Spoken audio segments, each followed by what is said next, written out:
Let's go ahead and create the hole that's going to go through the cube and through the sphere. So I'm going to come up over here. Here's the cylinder. I'm going to select the cylinder.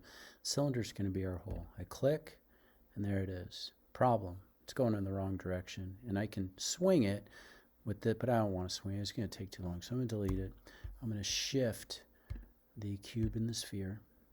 I need to have a flat looking at it directly. I need to click and set a new plane. There's my new plane. I'm now going to go ahead and get my cylinder. I'm going to go click. I'm going to try and put it directly in the center. It doesn't really matter.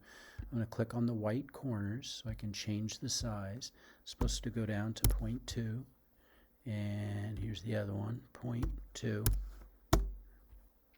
Then I'm going to just drag it up as close as I can get it, right towards the center. Now, let me show you a trick that I've been doing in the past, or I've learned to do. I'm going to change the color of the cylinder to this color right here. It's a hole. You need this later on when you create the hole. But it allows me, it becomes transparent.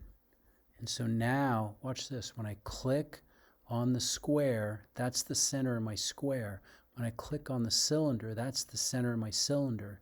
We want to get the center of the cylinder as close as possible to over the center of the square. So I'm going to go ahead and go up one. So right now I'm just going to use my keyboard. I need to make sure I'm in 1/64th, which is micro movements. And I just need to move it a little bit. Doesn't even look like much because there. So it looks like I'm just going to, if that's the square, the cube, and if this is the cylinder, I'm going to have, or the hole, I'm going to have it go keyboard up one and keyboard over one arrow. So I did up arrow one, over one arrow. Now I'm going to compare them. That looks pretty close. So now what I'm going to do is come back over here and give it a color again. And now I'm going to go to a different angle. Okay, we can see we made it, but it's sticking out.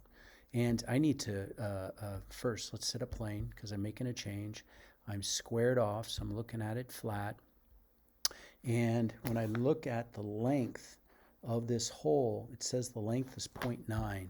So I'm going to come up to, which one? Click on that square, come to this and go 0.9. And then I'm not going to go ahead and drag it because I don't want to take it out of plane. So I can either hold the shift key and click, hold, drag it on my, and you can't, as long as you're holding the shift key down, you can, I'm trying to put it and it won't move in either direction. It just goes straight across. Or I got to tell you what I use more and more is I just use the arrows on my keyboard. And then I know I'm safe. And I need 0.9. I'm going to go, that's about where it's supposed to be poking through. So see how there's a gap there? It's a little too much there. I'm going to see if I can decrease this. I'm going to use arrow. I think that's it right there. I think I'm perfect. So I'm going to come back, see if I can click on and click. There, got it. I'm going to say that's pretty good. So now I'm going to go ahead and view. And I don't think I have it. Oh, no, I should have it. Here, I'm going to go, meaning I'm not sure if it's centered there. So I'm going to quickly come back, set the plane, click, hold, and I'm going to come back now on my square. I'm going to flip over and let's check it. It should be lined up. It is. That's it. That's my cylinder. So I'm going to say that as of now, I have it perfectly set up. There's my hole coming through. I'm going to click my plane, click.